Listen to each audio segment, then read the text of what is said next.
드려진 헌금을 위해서 함께 기도하도록 하겠습니다. 하나님 아버지, 참으로 감사합니다. 매일매일 우리가 주 안에서 살아가는 것이 은혜인 줄 믿습니다. 특별히 또 감사한 것은 우리 사랑하는 성도들 코로나로부터 지켜주시고 이렇게 함께 모여서 하나님을 예배할 수 있는 은혜를 주셔서 감사합니다. 하나님 아버지, 이 시간 우리가 영과 진리로 하나님께만 온전히 영광 돌리기를 원합니다. 우리의 마음과 뜻을 주님께 온전히 집중하여 하나님께 예배 드리기를 원합니다. 이 예배의 현장 가운데 성령 하나님 충만히 임재하여 주시옵소서. 각 사람 가운데 임하여 주셔서 그 말씀을 들을 때 말씀을 깨닫고 그 말씀대로 살아갈 수 있도록 우리에게 은혜와 능력도 더하여 주시옵소서. 주님, 오늘 주 앞에 나오면서 주님께서 우리에게 주신 물질, 주님의 것인 줄 고백하며 주님의 손에 올려드립니다. 하나님 아버지, 아낌없이 주 앞에 올려드리오니 드려진 이 물질이 복음을 위하여 영혼 살리는 일을 위하여 아름답게 사용되게 하여 주시옵소서. 우리 성도들의 삶을 매일매일 주님 풍성하게 채워 주시옵소서. 하늘의 것과 땅의 것으로 넘치도록 채워 주셔서 주님, 우리가 이 땅을 살면서 나눔과 베품의 삶을 우리 모두가 살아갈 수 있도록 은혜와 복을 더하여 주시옵소서. 감사하며 예수님의 이름으로 기도합니다. 아멘. 솔로몬 행각에서 예수님의 부활을 전파하던 베드로와 요한은 대제사장들과 사두개파 사람들에게 붙잡혀 하루 옥살이를 해야 했습니다. 그리고 다음 날 유대인 최고 의결 기관인 산헤드린 공의회에 끌려나가게 되었습니다. 70명에 이르는 유대 종교 지도자들이 위압하는 그 법정에서 베드로는 나면서부터 걷지 못하는 자가 걷게 된 것이 십자가에서 죽임을 당하셨다가 부활하신 예수님으로 말미암아 일어난 일이라고 선포하였습니다. 나사렛 예수 그리스도의 이름으로 이 사람이 건강하게 되었다고 말을 한 것입니다. 그러면서 유대인들이 버린 돌이 짐 모퉁이의 머릿돌이 되었다는 시편 말씀을 인용하면서 베드로 사도는 하나님께서 예수님을 우리 인생의 유일한 구원자로 보내셨다는 것을 명확히 했습니다. 대제사장의 입을 통해서 무슨 권세와 누구의 이름으로 이런 일을 행하느냐며 제자들의 잘못을 신랄하게 추궁하려고 했던 산헤드린 공의회 회원들은 베드로의 이 말을 듣고 적잖게 놀라게 되고 당황하게 됩니다.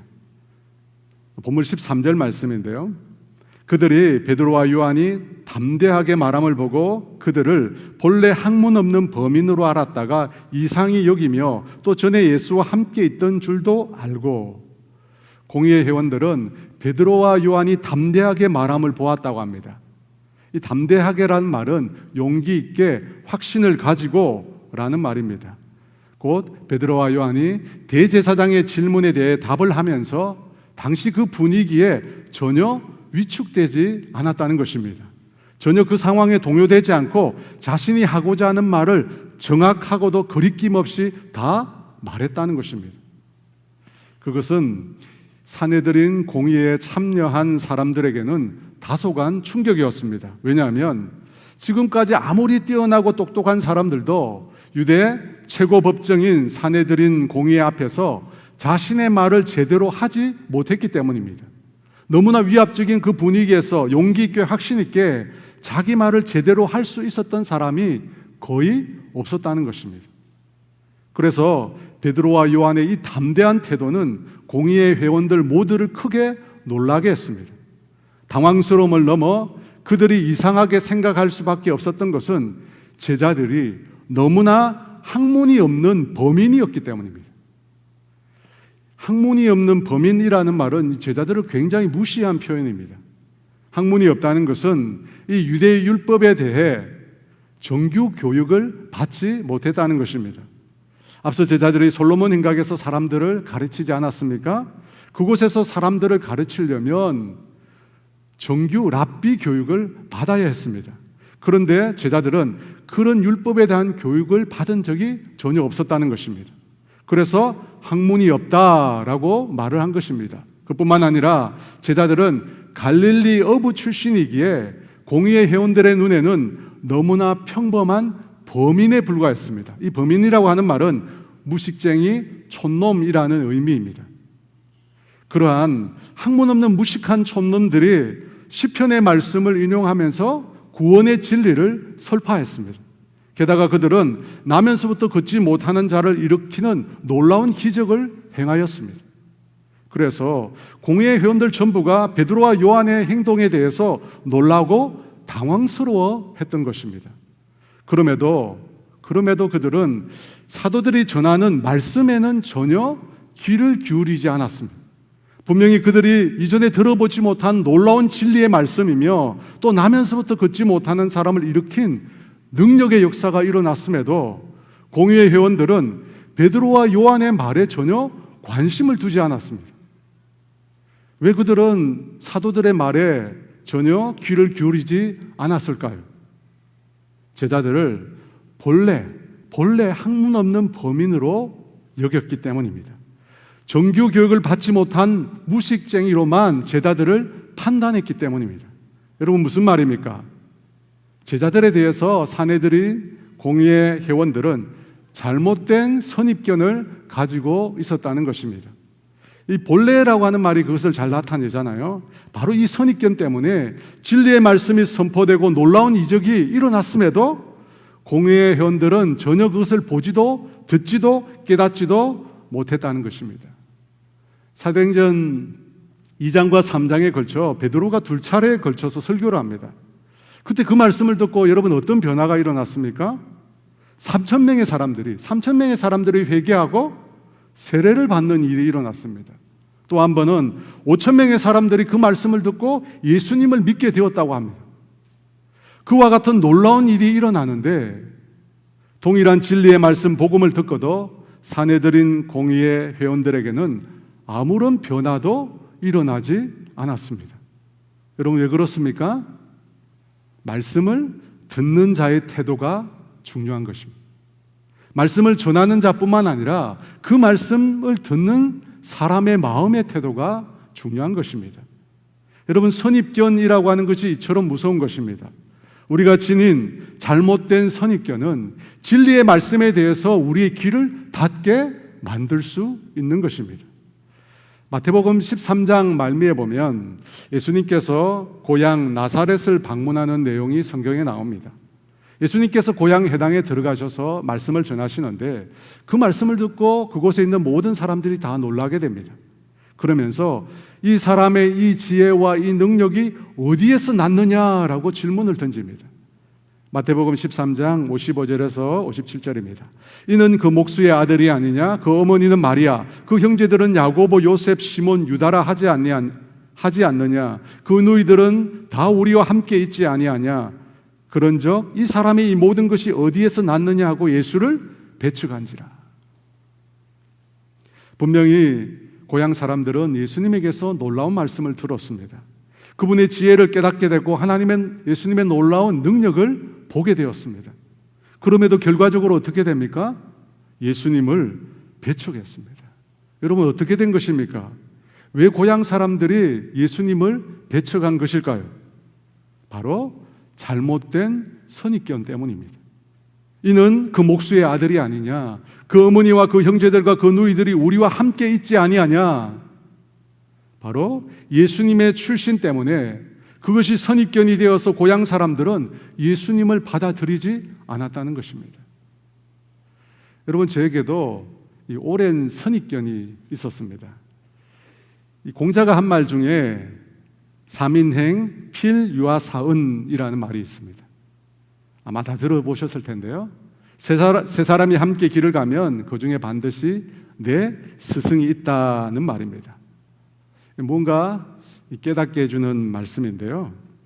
제가 2016년에 하와이 코나에 가서 3개월 동안 선교 훈련을 받았습니다. 그때 일어난 일입니다. 제가 한 번은 식당에서 점심을 먹고 나가는데 한 아이가 제 앞을 가로막는 겁니다. 나중에 보니까 그 애는 7살 난 독일 남자애였습니다.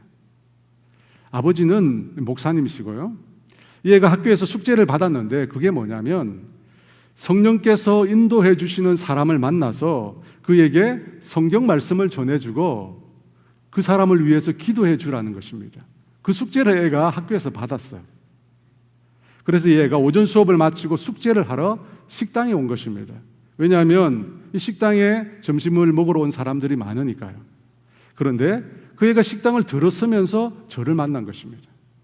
그리고 저에게 이 성경 말씀을 주었습니다.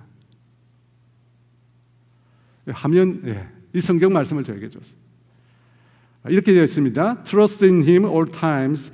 Tell Him all of your troubles. God is our place of safety. 마지막에는 이가 빠졌는데요. 이 말씀은 시편 62편 8절 말씀입니다. 항상 주님을 신뢰하라. 너의 모든 고민을 그에게 아뢰어라. 하나님은 우리의 피난처가 되신다. 이 쪽지를 저에게 줬어요. 그때 제 처가 그래서 사진을 찍었습니다. 제가 하와이를 떠나기 전까지 이 독일 아이가 3번 정도 저를 찾아왔어요. 아마 숙제가 있을 때마다 저를 찾은 것 같아요. 어떻게 저를 찾았는지는 모르겠지만 여하튼 저에게 와서 늘 하나님의 말씀을 읽어주면서 저를 위해서 기도해 줬습니다. 저는 그 아이를 통해서 깨달은 바가 하나 있었습니다. 우리는 항상 어른이 나이 어린 아이들을 가르쳐야 한다고 생각하잖아요. 여러분 맞는 말입니다. 하지만 아이들에게서도 또 나보다 훨씬 못하다고 생각하는 사람들에게서도 배울 것이 있다는 것입니다. 저는 목사로 항상 성도를 가르치는 자라고만 생각했습니다. 하지만 이 아이의 기도를 통해서 저는 목사로 성도를 가르칠 뿐만 아니라 성도로부터 기도를 받고 배워야 하는 자라는 사실을 깨닫게 되었습니다. 이 선교 훈련을 받을 때 이 훈련의 내용만큼 다른 배울 것도 참 많았습니다. 이 강사로 오신 분들이 있는데 그분들 중에는 정말 세계적으로 뛰어난 영적 거장들이 있었습니다. 그런데 그분들이 강의에 앞서서 자신의 강의를 듣는 학생들을 불러서 자기를 위해서 기도해 줄 것을 부탁했습니다. 그분들이 학생들을 위해서 기도해 주는 것이 아니라 학생들에게 기도를 받는 것입니다. 그 학생들 중에는 아직 신앙이 연약한 사람들도 있었습니다. 그럼에도 그들에게 기도받는 것을 전혀 부끄러워들 하지 않았습니다. 왜 그럴까요? 모든 사람에게는 배울 것이 있다는 것입니다. 모든 사람들에게는 하나님께 주신 특별한 은혜가 있다는 것입니다. 안타깝게도 산헤드린 공회 회원들은 스스로가 가장 높은 경지에 있는 신앙인이라고 믿으면서 제자들은 본래 학문 없는 무식쟁이로 생각했기에 제자들에게서 나온 구원의 말씀을 그들이 전혀 듣지 못한 것입니다. 그러므로 여러분, 우리가 가지고 있는 이 선입견, 잘못된 선입견을 우리가 깨트려야 합니다. 나이, 학력, 경험, 지역, 지위, 직분, 여러분 이런 것들에서 나오는 잘못된 선입견들이 많습니다. 여러분 이런 것들을 깨트려야 합니다. 예수님을 알아가는데 그런 것들은 유익이 되기도 하지만 때로는 주님께 나아가는데 큰 방해물이 되기도 합니다. 여러분 베드로는 갈릴리 어부 출신의 무식쟁이였습니다. 그럼에도 그가 예수님의 첫 제자가 되었습니다. 그리고 초대 예루살렘 교회를 세우는데 가장 큰 공헌을 하는 한 사람이 되었습니다. 여러분, 우리 안에 있는 이 잘못된 선입견을 깨트릴 때 하나님께서 예비하신 더 풍성하고 놀라운 은혜가 있는 줄 믿습니다. 우리 모두가 그런 은혜를 받아 누리시기를 주의 이름으로 축원합니다. 14절 말씀입니다. 우리 14절 같이 있습니다. 또 병나은 사람이 그들과 함께 서 있는 것을 보고 비난할 말이 없는지라. 솔로몬 행각에서 말씀을 전하는 제자들에게 달려들어 마치 죽일 듯이 제자들을 붙잡아 왔던 사람들의 모습이 14절 말씀에 보면 완전히 달라져 버렸다는 것을 알 수 있습니다. 비난할 말이 없다고 말을 하고 있습니다. 이 비난하다는 말의 헬라어는 대항하여라고 하는 우리가 잘 아는 안티라고 하는 단어와 말하다라는 레고라는 말이 합쳐져서 만든 단어입니다. 곧 비난하다는 말은 대항하여 말하다, 반박하다라는 뜻을 가지고 있습니다. 사내들인 공회의 모든 회원들은 이제 제자들에 대해서 더 이상 대항하여 반박할 말이 없어졌다고 14절에 말하고 있습니다. 여러분, 왜 이렇게 되었을까요? 사내들인 공회의 높은 자리에 앉아서 제자들을 내려다보면서 그렇게 위풍당당하게 제자들을 위협했던 그 사람들은 지금 어디로 가버린 것일까요? 본문 14절의 분위기는 사내들인 공회 전체가 제자들에게 압도된 것처럼 보입니다. 제자들이 큰 죄를 지은 죄인처럼 불러다 놓고서는 그들의 죄를 전혀 찾지 못했다는 것입니다. 여러분, 왜 이렇게 되었을까요? 왜 이렇게 분위기가 바뀌게 된 것일까요? 사내들인 공회가 베드로와 요한의 말에 완전히 압도된 이유는 제자들이 성령 충만하여 성령님이 말하게 하심을 따라서 말을 했기 때문입니다. 8절 상반절에 이에 베드로가 성령이 충만하여 이르되, 성령이 충만하여 이르되라고 말하고 있습니다. 성령 충만을 받고 성령이 하게 하시는 말씀을 따라서 놀라운 복음의 말씀을 전거했습니다. 그러자 공회의 의원들은 더 이상 제자들의 말에 반박할 내용을 찾지 못했다는 것입니다. 여러분, 왜 그렇게 되었습니까? 성령님께서 제자들에게 임하셨기 때문입니다. 성령님께서 권위 있는 말씀으로 제자들을 통해서 증거하셨기 때문입니다. 사도행전 6장 8절 이하에 보면 스데반 집사라는 분이 나옵니다. 이 초대 예루살렘 교회 7 집사 중 한 사람인데, 이 스데반 집사가 은혜와 권능이 충만하여 사람들 사이에서 큰 기사와 표적을 행했다고 나와 있습니다. 그때 이 스데반 집사가 이 놀라운 표적과 기사를 행할 때 일단의 사람들이 이 스데반과 논쟁이 붙게 됩니다. 사도행전 6장 9절과 10절인데요. 이른바 자유민들, 즉 구레네인, 알렉산드리아인, 길르기아와 아시아에서 온 사람들의 회당에서 어떤 자들이 일어나 스데반과 더불어 논쟁할세 스데반이 지혜와 성령으로 말함을 그들이 능히 당하지 못하며, 구레네, 알렉산드리아, 길르기아, 아시아에서 온 사람들은 디아스포라 유대인들을 말합니다. 그들이 이 스데반과 일대 다수로 논쟁을 벌였는데 능히 당하지 못했다고 합니다. 왜 여러 사람이 한 사람 스데반과 논쟁을 했는데 그들이 이기지 못했을까요? 성경은 그 이유를 스데반이 지혜와 성령으로 말했기 때문이라고 합니다. 여기서 지혜와 성령은 각각 지혜, 성령으로 구분되기보다는 성령의 지혜라고 이해하는 것이 좋을 것 같습니다. 왜냐하면 성령님은 지혜의 영이시기 때문입니다.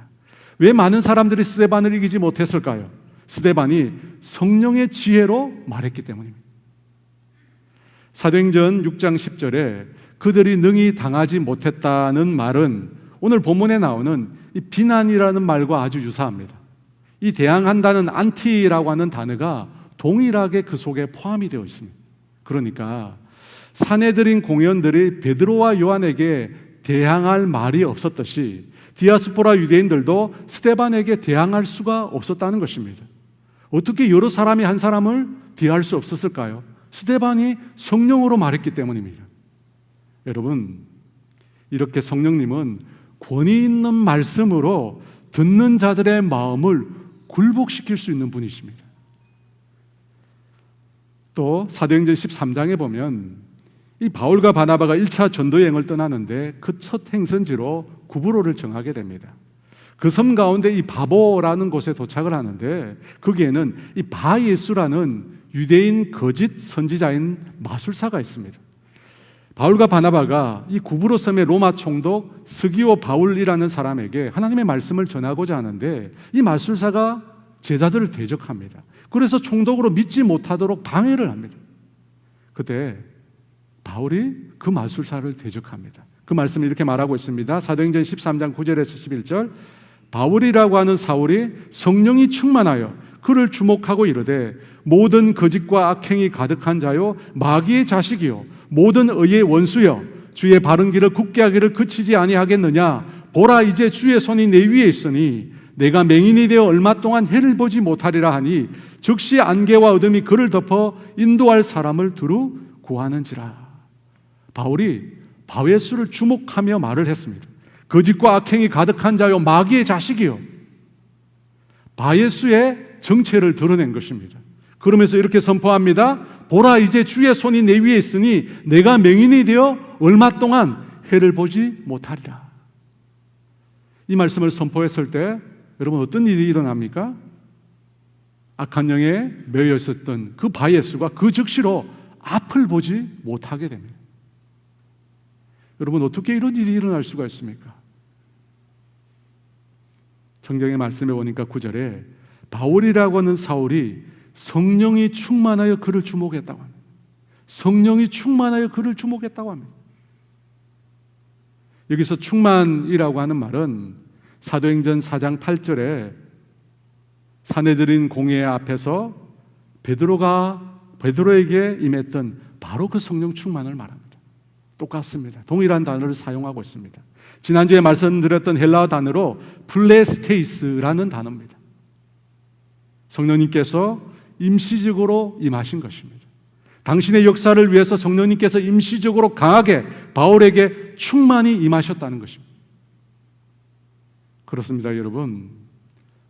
우리가 성령이 충만하여 성령이 말하게 하심을 따라 말하기 시작할 때 하나님의 말씀의 권위가 나타납니다. 그때 대적들이 그 말씀 앞에 굴복하게 되는 역사가 일어난다는 것입니다. 예수님께서 말씀을 전하실 때도 마찬가지였습니다. 마가복음 1장 22절에 뭇사람이 그의 교훈에 놀라니 이는 그가 가르치는 것이 권위 있는 자와 같고 서기관들과 같지 아니함이러라. 예수님께서 말씀을 전하셨을 때 그 말씀에 사람들이 놀랐다고 합니다. 왜냐하면 그 가르치시는 것이 권위 있는 자의 것과 같았기 때문입니다. 어떻게 예수님께서 말씀하실 때 권위 있는 자의 말씀이 될 수 있습니까? 그것은 예수님께서 성령을 힘입으셨기 때문입니다. 마태복음 12장 28절입니다. 그러나 내가 하나님의 성령을 힘입어 귀신을 쫓아내는 것이면 하나님의 나라가 이미 너희에게 임하였느니라. 예수님께서도 성령님을 힘입으셨어요. 성령님을 힘입어서 귀신을 쫓아내신 것입니다.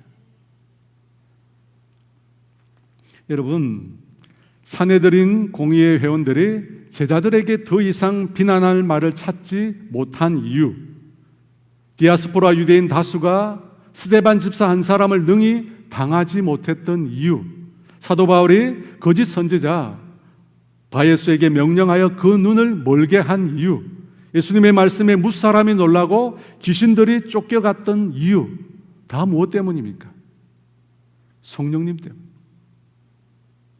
그분들에게 성령께서 충만히 임하셔서 성령이 말하게 하심을 따라 말하기 시작했을 때 권위 있는 하나님의 말씀이 그들 가운데 강하게 나타났던 것입니다. 왜 우리가 예수님의 제자로 산다고 하는 우리가 성령 충만을 받아야 하는가? 성령 충만을 받을 때 나를 통해서 성령님께서 권위 있는 하나님의 말씀을 선포하시기 때문입니다.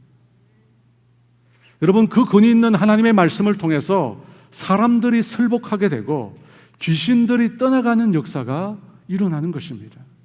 그러므로 예수 믿는 모든 사람들은 날마다 성령 충만을 받아야 하는 것입니다. 다시 본문 14절로 돌아가 보겠습니다. 또 병나은 사람이 그들과 함께 서 있는 것을 보고 비난할 말이 없는지나. 사내들인 공회 회원들이 제자들을 비난할 수 없었던 또 하나의 이유는 나면서부터 걷지 못하던 사람이 걷게 되었기 때문입니다. 나면서부터 걷지 못하는 사람이 어떻게 걷게 되었습니까? 제자들이 예수님의 이름으로 일어나라 라고 선포하며 그 오른손을 잡아 일으켰기 때문입니다. 그러므로 여러분, 그러면 누구든지 예수님의 이름으로 일어나라 선포하면, 그리고 그 오른손을 잡아 일으키면 그와 같은 기적이 일어날까요? 제자들에게는 일어났잖아요. 근데 누구든지 일어날 수 있을까요? 어떻게 생각하십니까? 먼저 우리가 기억해야 할 것은 하나님의 말씀에는 성취의 능력이 있다는 것입니다. 여러분, 하나님의 말씀은 성취됩니다. 이사야 55장 11절 말씀에 내 입에서 나가는 말도 이와 같이 헛되이 내게로 되돌아오지 아니하고 나의 기뻐하는 뜻을 이루며 내가 보낸 일에 형통함이니라. 여러분, 이 말씀을 보면 하나님의 입에서 나오는 말씀은 헛되이 되돌아가지 않는다고 합니다. 반드시 하나님이 뜻하신 것을 이룬다고 합니다. 그 일에 형통하다고 합니다. 여러분, 그렇다면 무엇이 문제입니까? 하나님의 말씀은 반드시 이루어진다는데 왜 우리에게는 그 말씀이 이루어지지 않는 것처럼 느껴질까요? 그 말씀을 선포하는 자에게 문제가 있는 거예요. 하나님의 말씀은 분명히 성취되지만 그 말씀을 누가 선포하느냐에 따라 성취될 수도 있고 그렇지 않을 수도 있다는 것입니다. 그러면 왜 제자들이 말씀을 했을 때, 예수의 이름으로 일어나라 선포했을 때 그 말씀이 성취되었습니까? 제자들이 성령 충만했기 때문에. 성령 충만하여 하나님이 말씀하시게 함을 따라, 성령이 말하게 하심을 따라 말했기 때문에 그 말씀 그대로가 성취된 것입니다. 여러분, 말씀을 전하는 자에게 달려있습니다. 말씀을 선포하는 자에게 달려있습니다. 구약시대 인물이지만 사무엘도 그가 말하는 대로 다 성취되었던 인물입니다. 사무엘상 3장 19절에 사무엘이 자라매 여호와께서 그와 함께 계셔서 그의 말이 하나도 땅에 떨어지지 않게 하시니. 사무엘이 말씀을 선포하는데 하나님께서 그와 함께 하셨다고 합니다. 하나님께서 그와 함께 하셔서 그의 말이 하나도 땅에 떨어지지 않았다고 합니다. 왜 그렇습니까? 무에서 유를 창조하신 하나님, 말 한마디로 만물을 생기게 하시는 그 하나님께서 그와 함께 하셨기 때문입니다. 그러니까 말한 대로 이루어질 수밖에 없는 것입니다. 중요한 것은 말씀뿐만 아니라 그 말씀의 통로가 되는 우리입니다. 저와 여러분입니다. 여러분, 하나님의 말씀에 분명히 능력이 있습니다. 말씀대로 성취되는 능력이 있습니다. 반드시 이루어집니다. 그런데 우리의 삶을 통해서, 우리의 입술을 통해서 그 하나님의 말씀이 성취되기 위해서는 우리가 성령 충만해, 하나님의 말씀에 온전히 붙잡혀 성령 충만함을 입어야 하는 것입니다. 성령 충만하여 성령님께서 우리를 통해서 말씀하시게 되면 하나님의 말씀이 이루어지는 것. 여러분, 이것을 믿으십니까? 여러분, 이것을 믿으십니까? 우리가 성령 충만하면, 성령님께서 우리를 온전히 다스리시면, 우리가 그 성령님이 하게 하시는 말씀을 따라 말을 하면 하나님의 말씀이 이루어진다는 거예요. 그러므로 여러분, 예수를 믿는 우리는 성령 충만해요. 성령님께 온전히 다스림을 받아야 합니다. 성령 충만해야 우리를 통해서 권위 있는 하나님의 말씀이 선포되게 되고, 우리가 성령 충만해야 우리의 입술로 선포되는 대로 성취되는 능력이 나타나는 것입니다. 예수님께서 이 전도를 나가는 제자들에게 두 가지를 주셨습니다. 그것이 무엇일까요? 누가복음 9장 1절입니다. 예수께서 12제자를 불러 모으사 모든 귀신을 제어하며 병을 고치는 능력과 권위를 주시고. 무엇을 주셨습니까? 모든 귀신을 제어하며 병을 고치는 능력과 권위를 주셨습니다. 능력과 권위, 곧 성령님을 주신 겁니다. 성령님을 주신 거예요. 성령님을 주시니까 제자들이 나가서 말씀을 전파할 때 어떤 일이 됩니까? 병자가 일어나고 귀신이 쫓겨가는 역사가 나타난 것입니다. 여러분, 성령님 없이 제자들이 예수님의 증인이 결코 될 수 없습니다. 예수님을 따라 살아갈 수 없습니다. 그러므로 여러분, 성령 충만을 구하십시오. 성령님의 임재를 간절히 사모하십시오. 이미 내가 예수를 믿을 때 내주하시는 그 성령님뿐만 아니라 내 삶 가운데 능력으로, 권위로 역사하시는 그 성령님의 충만함을 구하라는 것입니다. 성령님의 충만함을 받아서 성령님께서 말하게 하심을 따라 말하는 것을 구하십시오. 여러분, 그렇게 될 때 사내들인 공예가 아닌 그 어떤 위협적인 상황에서도 흔들리지 않는 믿음의 사람이 될 수 있는 것입니다. 저는 우리 모두가 그와 같은 성령님의 역사를 체험하는 성령님의 사람이 되시기를 축원합니다. 그렇게 되기를 간절히 원합니다. 16절 말씀입니다. 이 사람들을 어떻게 할까? 그들로 말미암아 유명한 표적 나타난 것이 예루살렘에 사는 모든 사람에게 알려졌으니 우리도 부인할 수 없는지라. 제자들을 잠시 공의에서 내보낸 후에 사내들인 공회원들이 서로 논의를 했습니다. 당시 그들은 유대인 최고 의결기관이며 종교재판소였습니다. 그들 모두가 의결하면 예수님처럼 죄 없는 사람도 죽일 수 있었습니다. 그만큼 막강한 힘을 가지고 있었습니다. 그런데 그들이 무엇이라고 말하고 있습니까? 우리도 부인할 수 없는지라. 우리도 부인할 수 없다고 말합니다. 막강한 권한을 가진 사내들인 공의에도 성령 충만하여 성령의 말하심을 따라 말하는 제자들을 감당할 수가 없다는 것입니다. 그들도 하나님의 그 말씀의 권위 앞에 굴복할 수밖에 없었다는 것입니다. 성령님에 의해서 나타난 능력의 역사를 그들의 손으로 가릴 수 없었다는 것입니다. 그래서 우리도 부인할 수 없다고 말을 한 것입니다. 여러분, 그러면 그 다음에 어떤 일이 일어나야 합니까? 부인할 수 없는 일이 일어났으니까 이제 어떻게 해야 합니까? 자신들의 잘못을 인정하고 제자들을 풀어줘야 합니다. 제자들에게 아무 죄가 없습니다. 여러분, 그렇지 않습니까? 그런데 그들은 그렇게 하질 못했습니다. 17절, 18절 말씀입니다. 이것이 민간에 더 퍼지지 못하게 그들을 위협하여 이후에는 이 이름으로 아무에게도 말하지 말게 하자고 그들을 불러 경고하여 도무지 예수의 이름으로 말하지도 말고 가르치지도 말라 하니, 분명히 부인할 수 없는 일이 일어났습니다. 걷지 못하는 사람이 예수님의 이름으로 일어나 걷고 뛰게 되었습니다.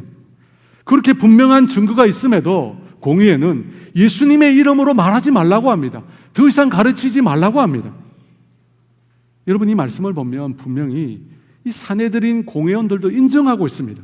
예수님의 이름으로 기적이 일어났다는 것을 인정하고 있습니다. 인정하고 있으니까 그 이름으로 더 이상 말하지도 말고 더 이상 가르치지도 말라고 한 것입니다. 예수님의 이름에 아무런 능력이 없다면 그렇게 금할 이유가 어디에 있겠습니까? 아무렇게나 예수님의 이름으로 행하라고 했을 겁니다. 하지만 그 이름으로 인하여 부인할 수 없는 일들이 일어났다는 것입니다. 그래서 그 이름으로 아무것도 가르치고 말하지 말라고 한 것입니다. 그런데 여러분, 왜 그렇습니까? 왜 이 모순적인 행동을 그들이 합니까? 왜 그들은 진리를 거부하는 것입니까? 분명히 인정할 수 없는, 인정할 수밖에 없는, 부인할 수밖에 없는 일들이 일어났습니다. 왜 그것을 거부하는 것입니까? 자신들의 입지를 지키기 위해서입니다. 돈과 권력으로 쌓아올린 그들의 지위를 잃고 싶지가 않았던 것입니다. 여러분, 만약에 제자들이 예수님의 이름으로 말하고 가르치라라고 하는 것이 공회를 가르치라고 공회가 판결을 내렸다면 그 다음 어떻게 될까요? 그날로 공회는 사라질 것입니다. 왜냐하면 모든 사람들이 예수님의 이름을 쫓게 될 것이기 때문입니다. 이미 예루살렘 모든 사람에게 예수님의 이름으로 일어난 이 표적이 알려졌다고 하지 않았습니까? 그런데 공회가 이제 그것을 합법적으로 인정했다는 것입니다. 그러면 이제 모든 사람들은 어떻게 할까요? 예수님과 예수님의 제자들을 따르게 될 것입니다. 그리고 또 한 가지, 공회원들이 예수님의 이름으로 행하지 말라고 한 것은 그들이 예수님을 죽였다라고 하는 사실이 밝혀질까 두려워서입니다. 여러분, 예수님의 제자들이 그 증인들입니다. 그래서 예수님을 인정하게 되면 자신들이 행한 모든 일이 탄로나게 될 것을 그들이 알았던 것입니다. 그것을 두려워해서 예수님의 이름으로 말하지 말라고 금한 것입니다. 마태복음 13장에 보면 예수님께서 비유로 말씀을 하시는데 우리가 잘 이해가 안 되는 한 말씀을 하십니다. 마태복음 13장 13절입니다. 내가 그들에게 비유로 말하는 것은 그들이 보아도 보지 못하며 들어도 듣지 못하며 깨닫지 못함이니라. 영혼을 구원하시려면 알아들을 수 있는 말씀을 하셔야 되는데 예수님께서 알아들을 수 없는 비유로 말씀하셨다는 것입니다. 그러면서 들어도 듣지 못하고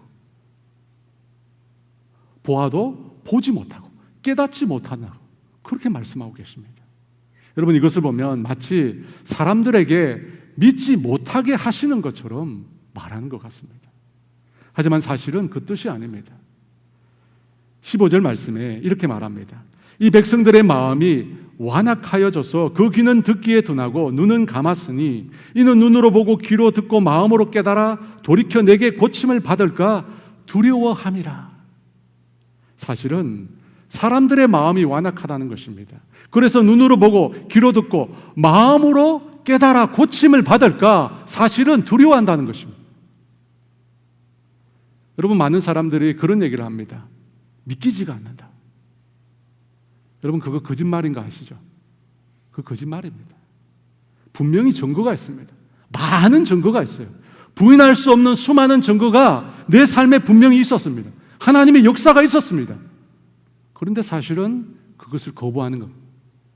하나님의 말씀 있는 그대로를 받아들이는 것을 거부하는 것입니다. 나 중심에서 하나님 중심으로 전환하는 것을 거부하는 것입니다. 나 자신을 사랑하고 계속 나 자신만을 고집하고 싶은 것입니다. 그래서 받아들이지 않는 겁니다. 그 완고함 때문에 돌이키지 않는 것입니다. 한 부자 청년이 있었습니다. 그는 예수님께 나와 무엇을 하면 영생을 얻을 수 있는지를 물었습니다. 그때 예수님께서 계명을 말씀하셨습니다. 간음하지 말라, 살인하지 말라, 도둑질하지 말라, 거짓 증언하지 말라, 내 부모를 공경하라 하셨습니다. 그 말을 듣고 그 청년이 어려서부터 다 지켰다고 합니다.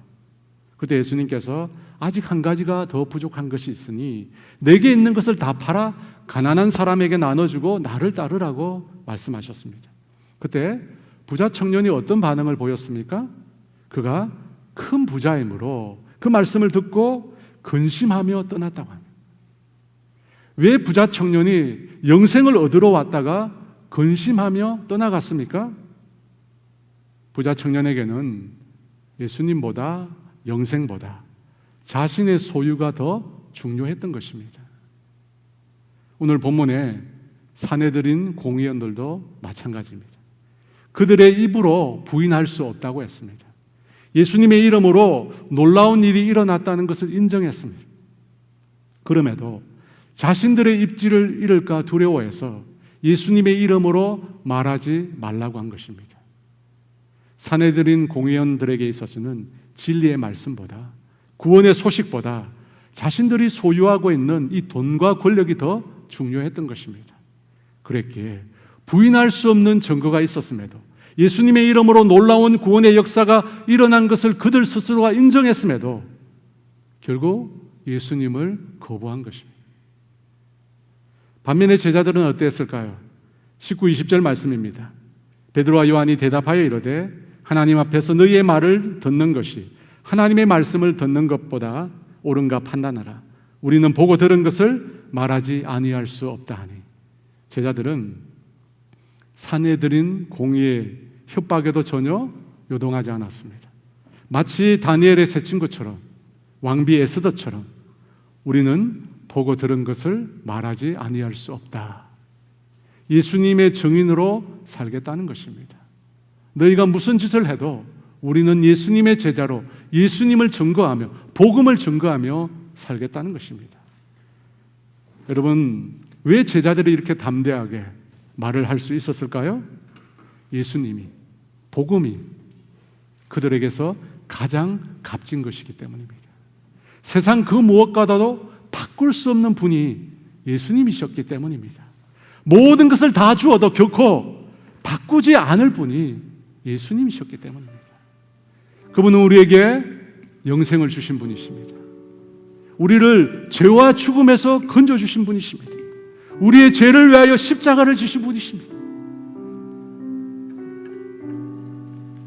여러분은 어떻습니까? 여러분은 모든 것을 다 팔아 예수님을 사시겠습니까? 아니면 내가 가지고 있는 것을 지키기 위해서 예수님을 버리시겠습니까? 모든 것을 내려놓고 예수님을 선택하는 저와 여러분 되시기를 주의 이름으로 축원합니다. 우리 함께 찬양하겠습니다. 내가 주인 삼은 모든 것, 인상을 모든 것 내려놓고 내 주 주 대신 주 앞에 나가 내가 사랑했던 모든 것 내려놓고 주님 난 사랑해. 내가 주인 삼을 모든 것 내려놓고 내 주 대신 주 앞에 나가 내가 사랑했던 모든 것 내려놓고 주님만 사랑해. 그 사랑 거친 풍랑에도 깊은 바다서 나를 잠잠케 해. 주 사랑 내 영혼의 반석 그 사랑 위에 서리. 내가 주인 삼을 주인 삼은 모든 것 내려놓고 내 주 대신 주 앞에 나가 내가 사랑했던 모든 것 내려놓고 주님만 사랑해. 주 사랑 거친 풍랑에도 깊은 바다처럼 나를 잠잠케 해. 주 사랑 내 영혼의 반석 그 사랑 위에 주 사랑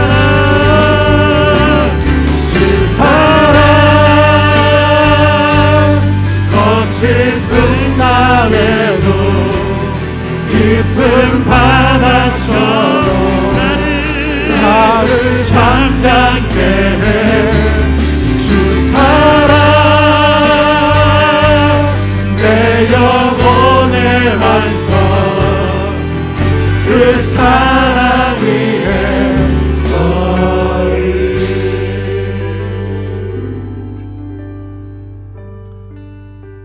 여러분, 우리에게는 예수님과의 만남을 가로막는 방해물이 있습니다. 무엇이 나로 하여금 오늘 예수님을 만나는데 방해가 될까요? 영생보다 우리가 누리게 될 구원보다 여러분 더 소중한 것이 여러분에게 있습니까? 하나님의 생명을 얻고 하나님의 자녀로 살아가는 것과 죄와 죽음으로부터 벗어나 영원토록 자유로운 영혼으로 살아가는 것보다 여러분 더 소중한 것이 여러분에게 있습니까? 오늘 그것이 예수님과 여러분 사이를 가로막습니다. 여러분, 그것은 외부에서 들어온 것일 수 있습니다. 하지만 가장 강력한 방해물은 나 자신입니다. 나 자신입니다. 여러분, 나 자신을 내려놓지 않고 주님을 만날 수 없습니다. 공예의 어원들은 부인할 수 없는 증거를 보았습니다. 예수님의 이름으로 일어나는 놀라운 증거를 인정했습니다.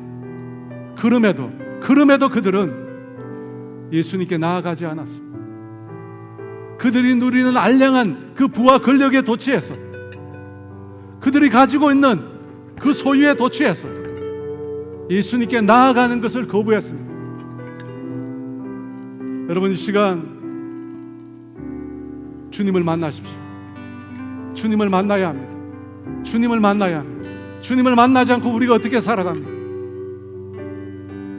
주님과 여러분 사이를 가로막는 것 주님 앞에 내어놓읍시다. 이 시간 기도합시다. 하나님, 무엇이 나로 하여금 하나님과 나 사이를 가로막고 있습니까? 하나님, 나로 하여금 깨닫게 해주세요. 자식입니까? 물질입니까? 무엇입니까? 욕심입니까?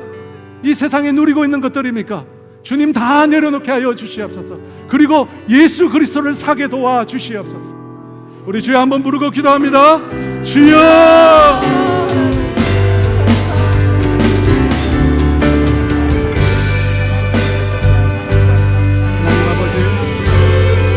우리 가운데 임하여 주시옵소서. 아버지, 우리 가운데 임하여 주시옵소서. 하나님, 우리 가운데 임하여 주시옵소서. 아버지, 하나님을 가까이 만나고 싶습니다. 주님의 사랑을 경험하고 싶습니다. 주님의 은혜를 경험하고 싶습니다. 하나님을 알고 싶습니다.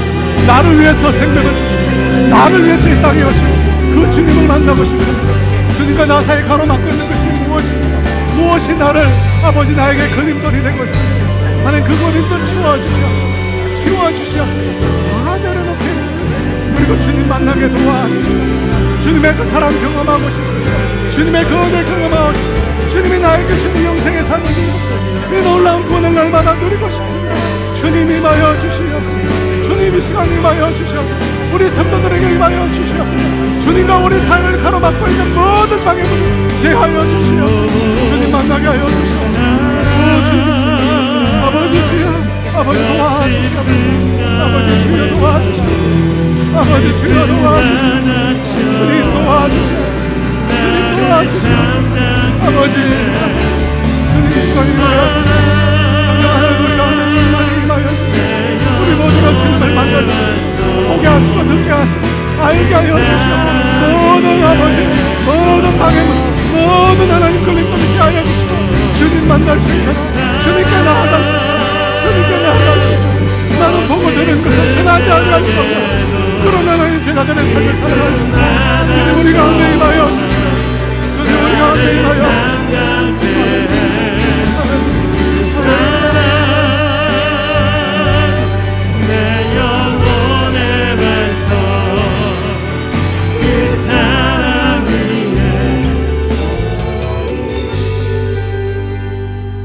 한 가지 더 기도하기를 원합니다. 왜 우리가 성령 충만해야 합니까? 왜 성령 충만한 삶을 살아야 합니까? 우리가 영생을 소유했다면, 죄와 죽음에서 건짐을 받아 구원받은 자라면, 여러분, 우리가 이 얻은 이 놀라운 영생, 이 놀라운 구원을 전하는 자가 되어야 합니다. 그 삶을 살기 위해서 성령님을 우리에게 보내신 것입니다. 성령 충만을 우리가 받아야 합니다. 성령 충만을 믿고 성령의 하게 하심을 따르면 하나님의 근위 있는 말씀과 그분의 능력이 나타나게 되어 있습니다. 여러분, 우리의 힘으로 예수님의 증인이 될 수 없습니다. 성령님이 하시는 거예요. 우리는 그분의 도구가 되어요. 그분의 통로가 되어요. 그것은 한 가지 방법밖에 없습니다. 성령 충만을 받는 것입니다. 성령님께서 나를 다스리는 것입니다. 성령님께서 나를 온전히 주장하시는 것입니다. 그래서 성령님이 나를 다스리면 성령이 말하게 하심을 따라 말할 때 하나님의 역사가 일어난다는 것입니다. 여러분, 왜 내 삶에 하나님의 역사가 일어나지 않는가? 왜 내 입을 통해 근위 있는 하나님의 말씀이 일어나지 않는가? 성령 충만을 경험하지 않았기 때문입니다. 여러분, 이 시간 기도합시다. 하나님, 나에게 임하여 주세요. 하나님, 나에게 임하여 주세요. 그래서 하나님, 내 입을 통해서 살아있는 생명 있는 권위 있는 하나님의 말씀이 증거되게 하시고 내 삶을 통해서 하나님의 놀라운 기적의 역사가 일어나게 하여 주시옵소서. 그래서 하나님 증거되게 하여 주시고 부인할 수 없는, 인정할 수밖에 없는 하나님의 역사가 내 삶을 통해 나타나게 해달라고 우리 주여 한번 부르고 기도합니다. 주여! 아버지 임하여 주시옵소서. 아버지 임하여 주시옵소서. 아버지 임하여 주시옵소서. 아버지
아버지, 이 시간 주 앞으로 우리 모두가 나아가기를 원합니다. 하나님과 우리 사이에 막혔던 있는 담들을 제하여 주시옵소서. 우리의 교만과 우리의 완악함과 우리의 거짓들을 주님 이 시간 십자가 앞에 다 내려놓기를 원합니다. 하나님과 우리의 관계가 온전히 회복되어지기를 원합니다. 새로워지기를 원합니다. 우리가 달라지기를 원합니다. 주님 이 시간 성령으로 임하여 주시옵소서. 제자들에게 임하셨던 그 성령님, 이 시간 사랑하는 주의 백성들 가운데 충만히 임하여 주시옵소서. 임하여 주시옵소서. 우리 모두가 성령 충만 받기를 원합니다. 성령님 갈망합니다. 임하여 주시옵소서. 우리로 하여금 성령님께서 행하시는 대로 그 말씀에 순종하여 행하게 하여 주시옵소서. 그래서 우리 입술을 통해서 하나님의 권위 있는 생명의 말씀이 전파되게 하시고 우리의 삶을 통해서 하나님의 놀라운 능력의 역사가 나타나게 하여 주시옵소서. 그래서 하나님이 살아계신 것, 역사하신 것,